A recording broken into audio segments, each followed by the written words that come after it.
Occupational English Test. Listening test. This test has 3 parts. In each part, you'll hear a number of different extracts. At the start of each extract, you'll hear this sound. You'll have time to read the questions before you hear each extract. And you'll hear each extract once only. Complete your answers as you listen. At the end of the test, you'll have 2 minutes to check your answers. Part A. In this part of the test, you'll hear 2 different extracts. In each extract, a health professional is talking to a patient. For questions 1 to 24, complete the notes with information you hear. Now look at the notes for extract 1.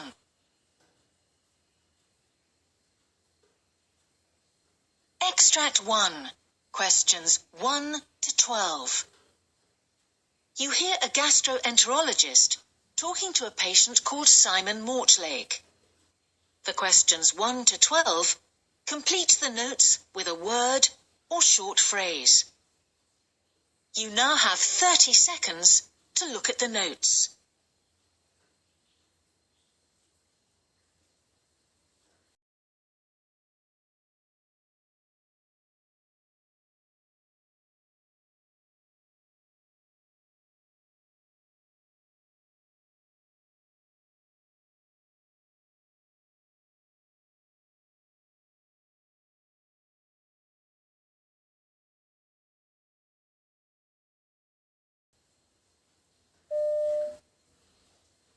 Now, Mr. Mortlake, I think you've been referred by your GP. I've got your notes here, but perhaps you can tell me in your own words what seems to be the problem. What's brought you here today? Sure. Well, it's not the first time I've been to this clinic. I was referred to one of your colleagues about 3 years ago. I had what I thought was a stomach ulcer, which had been troubling me for some time, and my GP suggested I came in for tests. And I had what he called an endoscopy. You know, where they put a tube down your throat and have a look at your insides. And as part of that, they also did a biopsy to make sure it wasn't something more serious. That's right, and that was clear. Yes, it was, fortunately. I actually had a condition called Helicobacter pylori, and I went on a course of tablets for that. Right. It was cleared up in no time, very straightforward. But the consultant did say that I needed to be alert for any further symptoms. You know, that there's a greater risk of cancer developing after you've had that, and that I should come straight back if I had any problems. Oh, indeed. And have you had any other medical problems since then? Well, a couple of years back I had a hernia operation. That was also very straightforward. I had that done just after I retired. I expect it was actually an occupational injury of some kind because quite a few of my colleagues have had similar problems. Okay. I was a police officer for most of my working life. Other than that, I keep relatively fit. I'm not taking any medication for anything. I've been well until just recently. Okay. So what's happened to change that? Well, I've started to suffer from indigestion, particularly after lunch or dinner. I get heartburn, you know, pain just here. I see. And are there any other symptoms? Well, I've also found myself running out of energy. I'm a keen gardener and I'll be digging or whatever, and suddenly I feel a need to take a rest. I mean, that's not like me. I usually want to finish a job once I've started it, you know. But if I try to push myself too much, I start to get breathless. And that's a bit worrying, to be honest. I see. And are you aware of your weight changing at all? Not really. But what I have noticed is that I just don't seem to have such a good appetite anymore. Right. I mean, that's partly being retired, I'm sure. But I do keep pretty active. It's just that I don't fancy the sort of big meals I used to eat. I start to feel sick if I have too much. And are there any other pains or physical symptoms? Not really. I've been looking out for things like my stomach swelling up, because I know that might be a symptom of something. But to be honest, I can't say I've ever had that. So what do you think might be the problem? Well, the thing is, my uncle, that's my mum's brother, he had to have a gastrectomy. And I remember this is how it all started. I mean, the symptoms I've described, and, well, I think these things can run in families, can't they? Well, they can. Anyway, the real reason that I want to get checked out is because I've got a big trip coming up. The wife and I have booked tickets on a cruise to Antarctica. I mean, it's the trip of a lifetime. We're really excited about it, but I need to make sure I'm well. Okay. Well, I understand your concern. So what...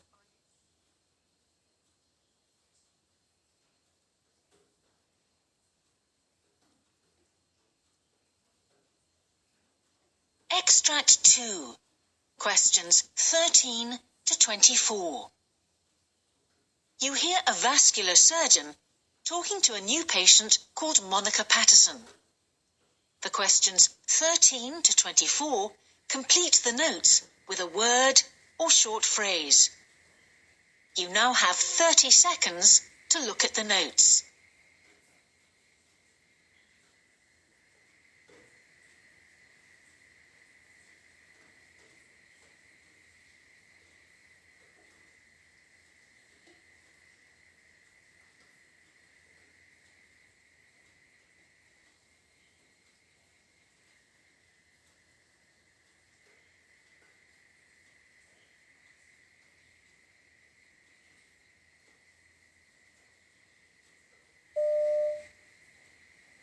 Hello, Mrs. Patterson.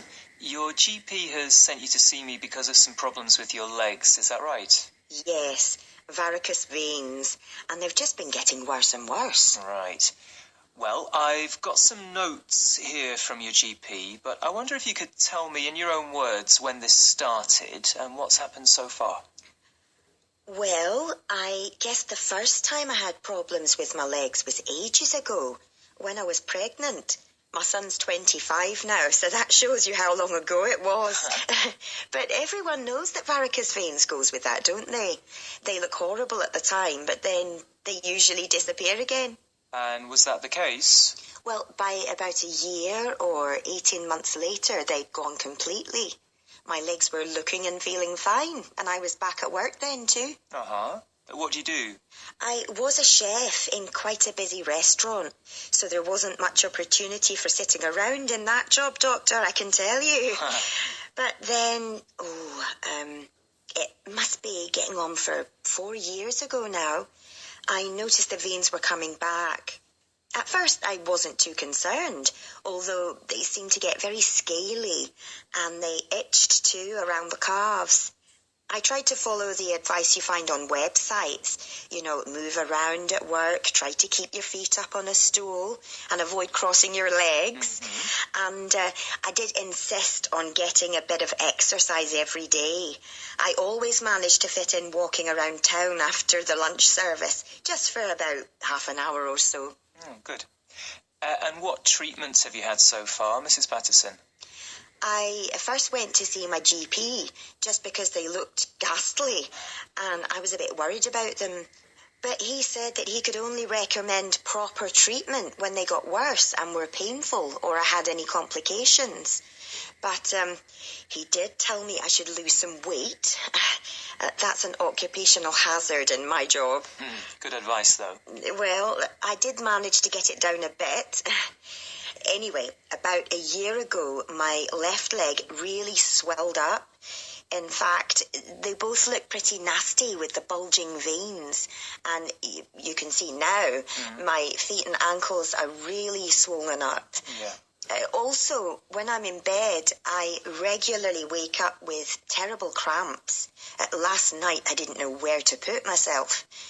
So, then the doctor did an ultrasound scan to see if there was a blood clot. Thankfully, that was all clear. But we agreed it was time to get my legs sorted. Yeah. The doctor arranged for me to have some injections of foam in the veins. He said it was quite a new treatment. It was just with a local anaesthetic, and I didn't have to stay in overnight, which was good. I had to wear bandages afterwards for a week or so, and then those compression stockings for another week. And since then? Well, that seemed to do the trick at first. They felt much better to start with, although I had awful headaches for the first few days, which I gather happens sometimes. Anyway, now they really seem to be worse than ever, so I'm back to square one. I'm thinking that either we have another go with the injections, or maybe I need to consider surgery this time. That's obviously more invasive, and I know from other people that I'd be very sore afterwards and would have to take time off work. That's a consideration too. I run my own hotel now, so I can't just close it for weeks on end, can I? So, what do you suggest now, Doctor?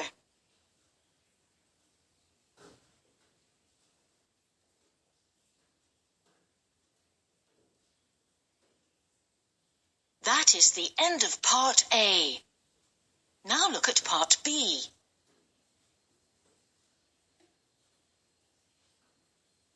Part B. In this part of the test, you'll hear 6 different extracts. In each extract, you'll hear people talking in a different healthcare setting. For questions 25 to 30, choose the answer A, B, or C, which fits best, according to what you hear. You'll have time to read each question before you listen. Complete your answers as you listen. Now look at question 25. You hear a nurse on an obstetrics ward talking to an obstetrician. Now read the question.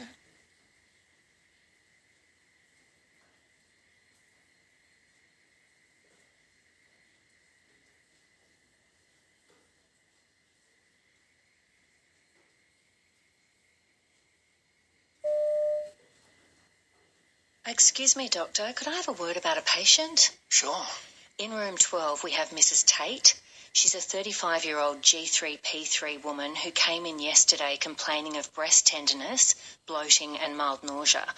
Her last menstrual period was 6 weeks ago. She's married with 3 children under 5 and uses contraceptive pills for birth control. On physical examination, she is afebrile with a heart rate of 90 and blood pressure of 140/80. The urine pregnancy test has resulted positive, and transvaginal ultrasound reveals a 6-week sized gestational sac with detectable fetal heartbeat.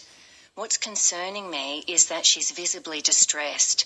The pregnancy was unplanned, and she's anxious about the emotional and financial implications.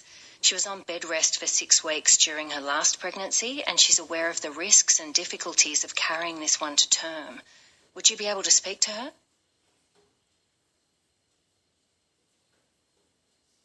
Question 26.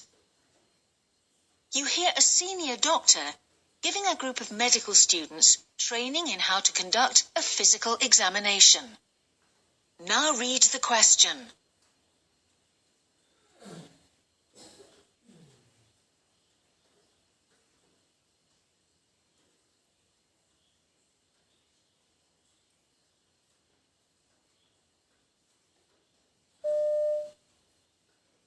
Today, I'm going to be demonstrating how to examine a patient's shoulder.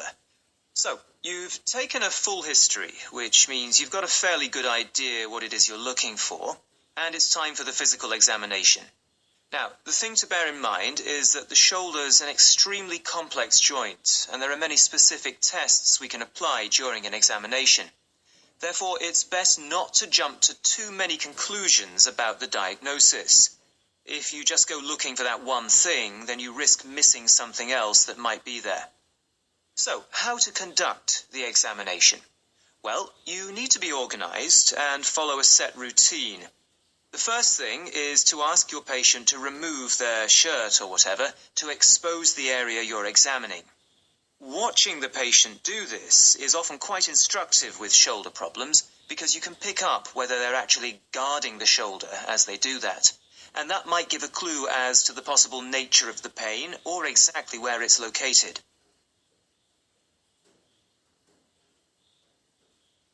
Question 27. You hear a GP talking to a patient about his mother. Now read the question.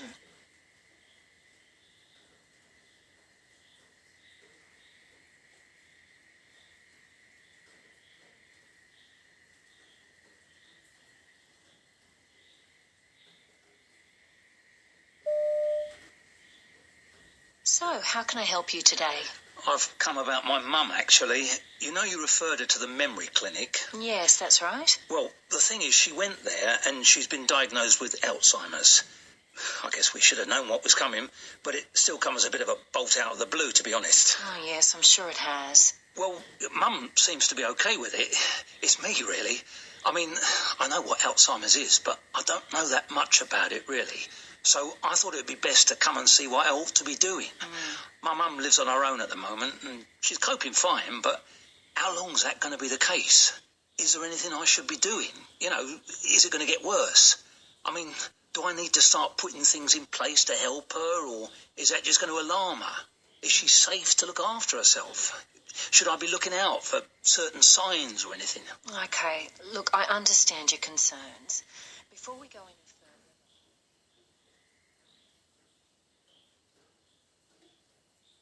Question 28. You hear two nurses discussing a patient's care plan. Now read the question.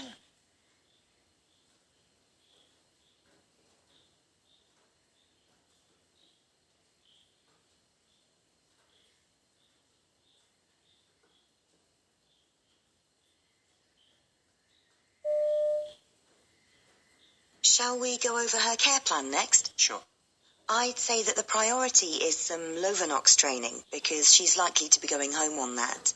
She's been having a little bit of anxiety over this current hospitalization and the recurrence of her condition after a period of remission. She's a high fall risk, and she's also been in acute pain, but that's been well managed, so it's more about the anxiety. Did you have to give anything for that? She was okay without any pharmacological intervention, actually. We've been doing breathing exercises, and they're going well. Okay. Anything else that we should be seeing to? If she can show us that she's able to handle the injections, then we can go ahead and move to sign-off. Okay.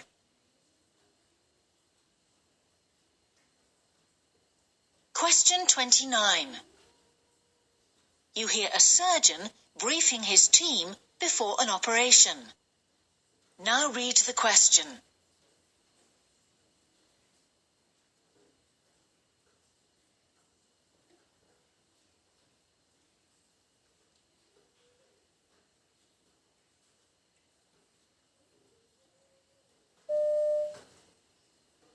I think this patient could be quite a problem post-operatively.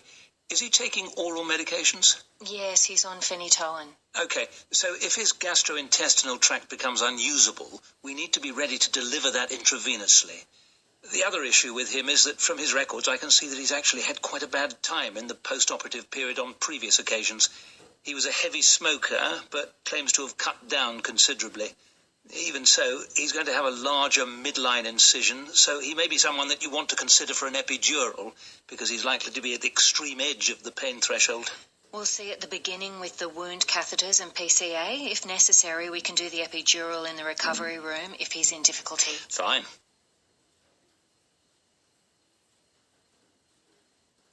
Question 30. You will hear a dentist talking to a patient. Now read the question.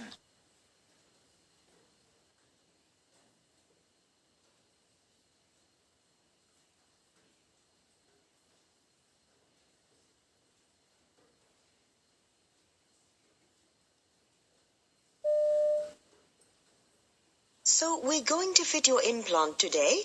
Have you had any problems since your last appointment? Well, there was just one thing. You remember how hard you had to pull to get the impression off my teeth once it had set? Yes, it is a very tenacious material. Well, the next day, one of my crowns dropped out. Look, I've got it here. Do you think that was what caused it to happen? Oh dear, I'm sorry about that. I can probably refix it for you today if you want. These things do happen sometimes, I'm afraid. Oh, thank you. That'd be great. But actually, what I was wondering was if I might have an implant instead of that crown as well. I mean, it's the second time it's fallen out, actually.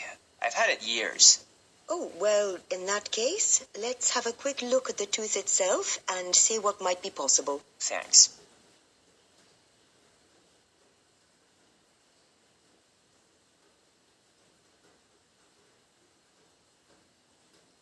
That is the end of Part B. Now look at Part C.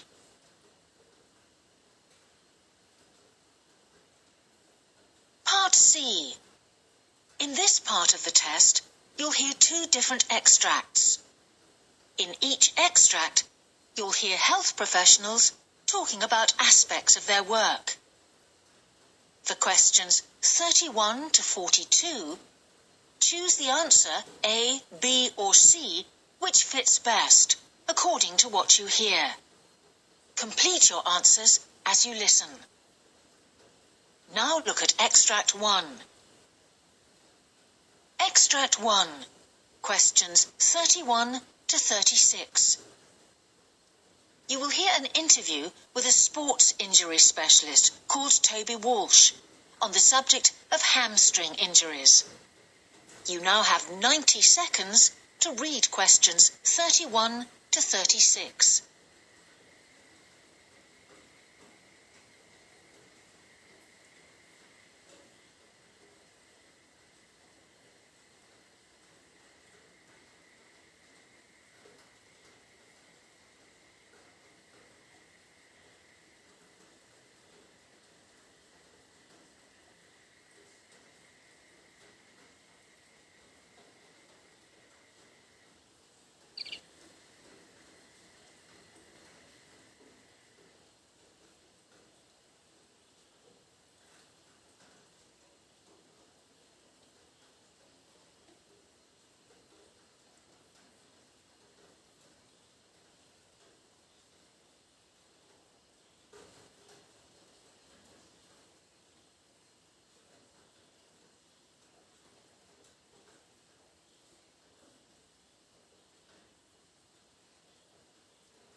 My guest today is a sports injury specialist called Toby Walsh.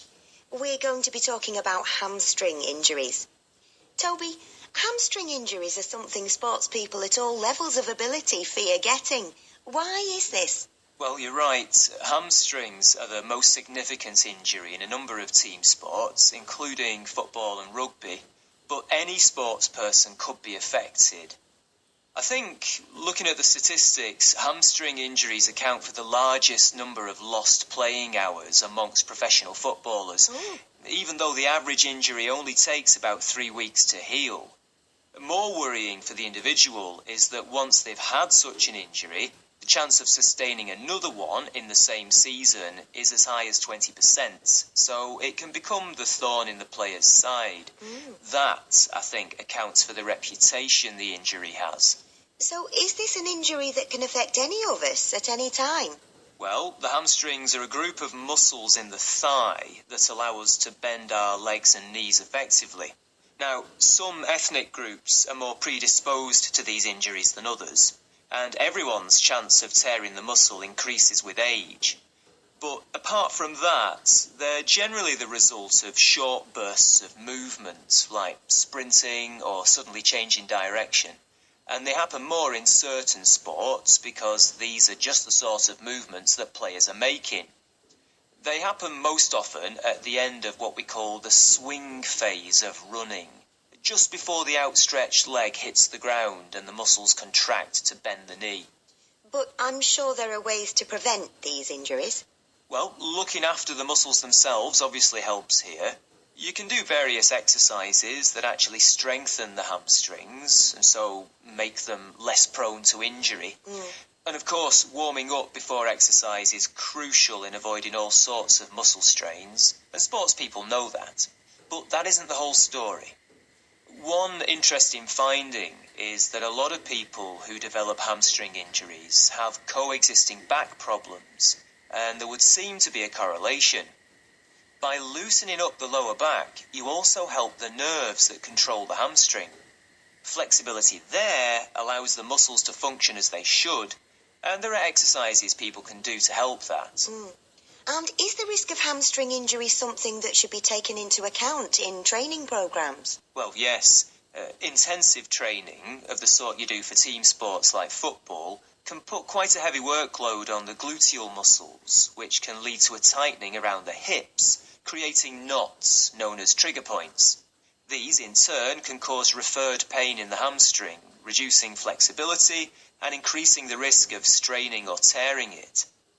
I mean, basic stretching exercises can help here, but also we know that muscles are more likely to strain if they're fatigued. Often, during a period of intensive training, you get cumulative fatigue. This can creep up on an athlete, on their muscular system over a number of weeks as the training intensifies. And if an athlete does pull a hamstring, how can the sports injury specialist help? Well, they'll feel the pain, maybe even feel a pop, and they won't be able to continue because the muscle will go into cramp and spasm. There are 3 degrees of severity, and the treatment will vary according to that. Fortunately, as a sports injury specialist, you're often present when the injury occurs, or you can see it on video, so you don't have to rely on a verbal account of symptoms to assess the severity. Initially, you want to stop any swelling as soon as possible. That's your priority. You're going to apply compression bandages and possibly ice. Although there's some debate about that these days, it does ease the discomfort. And you'll certainly elevate the leg and make sure the patient rests up. And how long will the athlete be out of action? Well, as I say, that's going to depend on the severity of the injury. They'll have to rest up for 72 hours, whatever happens, to avoid causing further damage. And things like heat and massage can be just as damaging as movement itself. Oh. A grade 3 injury can take months to heal and can be career-threatening for top athletes. What's more, lack of use can lead to the development of scar tissue and muscle shrinkage. In other words, the muscles won't return to their former state, even if the tear or strain itself heals. So part of my job is to ensure that doesn't happen by getting the muscles working again in the right way as soon as possible.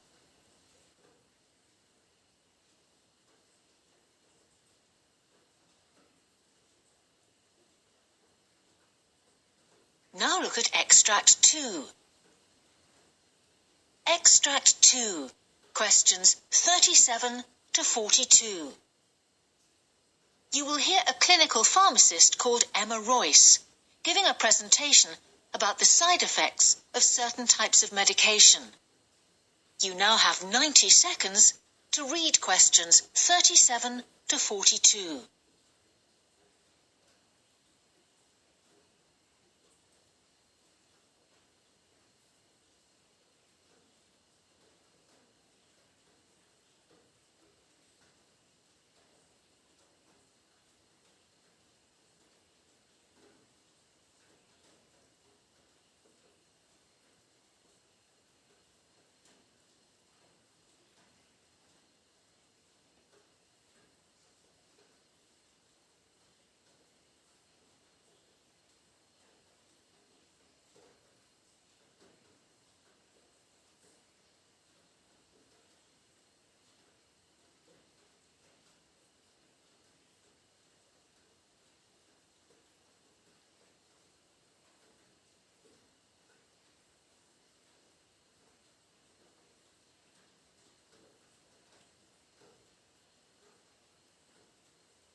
My name's Emma Royce, and today I'd like to talk about some unanticipated side effects of certain widely used medications. The side effects that I'm particularly interested in involves changes in a patient's behaviour. In particular, the onset of what's known as compulsive or pathological gambling in patients suffering from Parkinson's disease. Pathological gambling is essentially an addictive disorder in which the patient feels a need to engage in financial risk-taking in the expectation of gaining a reward. It is characterized by both recurrent and persistent behaviors and can lead to significant distress and the breakup of personal relationships. The condition is thought to affect around 1.4% of the general population, a figure which rises to 7% in Parkinson's patients. It was this finding that led to the realization that there was a link between the medication prescribed for that condition, notably dopamine agonists, and the onset of pathological gambling. So, how common is this side effect of Parkinson's medication? On the surface, it would seem that it remains the exception rather than the rule, only affecting around 1 in 7 users, and not all of those in a severe way. Also, because only a small proportion of patients treated with dopamine agonists develop the symptoms, it may reflect specific predisposing factors. The exact level of incidence is unknown, however, and this may be because many cases go unreported. Patients themselves or family members don't admit to the condition out of shame, or because their doctors or carers haven't been able to identify it. And this could explain why it doesn't show up more frequently in pharmacovigilance reporting systems. Let me give you an example of a typical case. A 74-year-old male, let's call him Harry, who was diagnosed with Parkinson's disease and prescribed the dopamine agonist pramipexole. About a month after commencing treatment, he began to feel an increasing need to play slot machines until he was going to a gambling venue every day. At first, Harry was able to conceal his behaviour from family members, another common feature of the condition. His wife did notice other symptoms. Harry was having difficulty sleeping and wasn't finishing his meals, but she put these down to his Parkinson's. It was when Harry began impulsively buying items that he neither needed or wanted that his wife became alarmed. It was at this point that the hole in his bank balance caused by the gambling came to light, and the couple was able to seek help. In other cases, heightened sexual activity has been identified as an indicator. There are several underlying risk factors for developing pathological gambling: male gender, a previous or family history of gambling, personality traits such as high impulsivity and high novelty seeking. The risk increases when such people take dopamine agonists as treatment for Parkinson's disease. Originally, research suggested that the higher the dose and the longer the duration of the prescription, the greater the likelihood of compulsive symptoms occurring.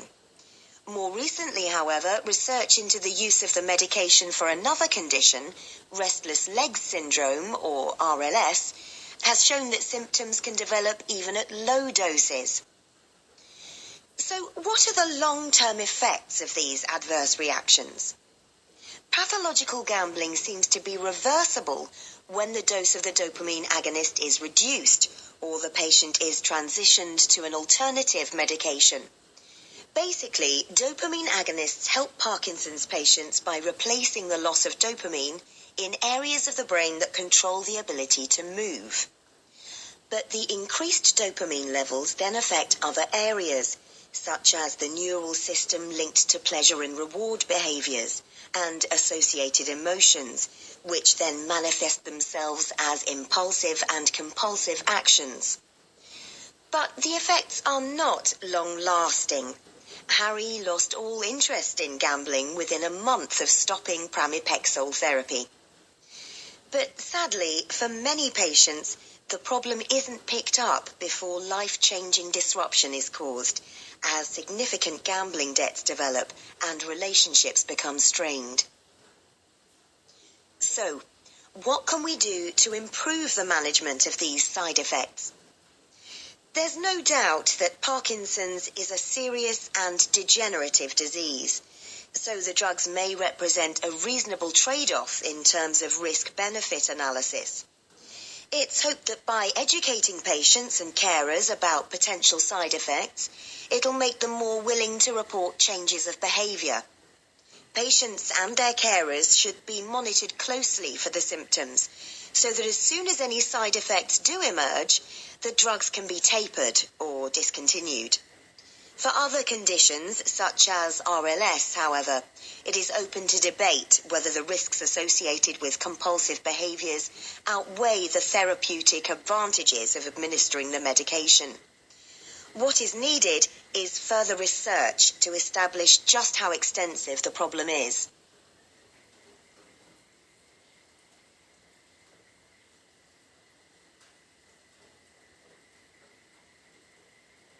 That is the end of Part C.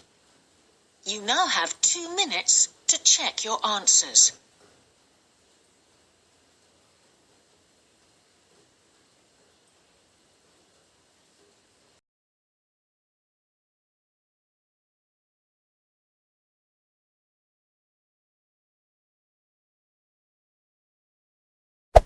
Hey there. Subscribe to my channel. And also press this bell icon.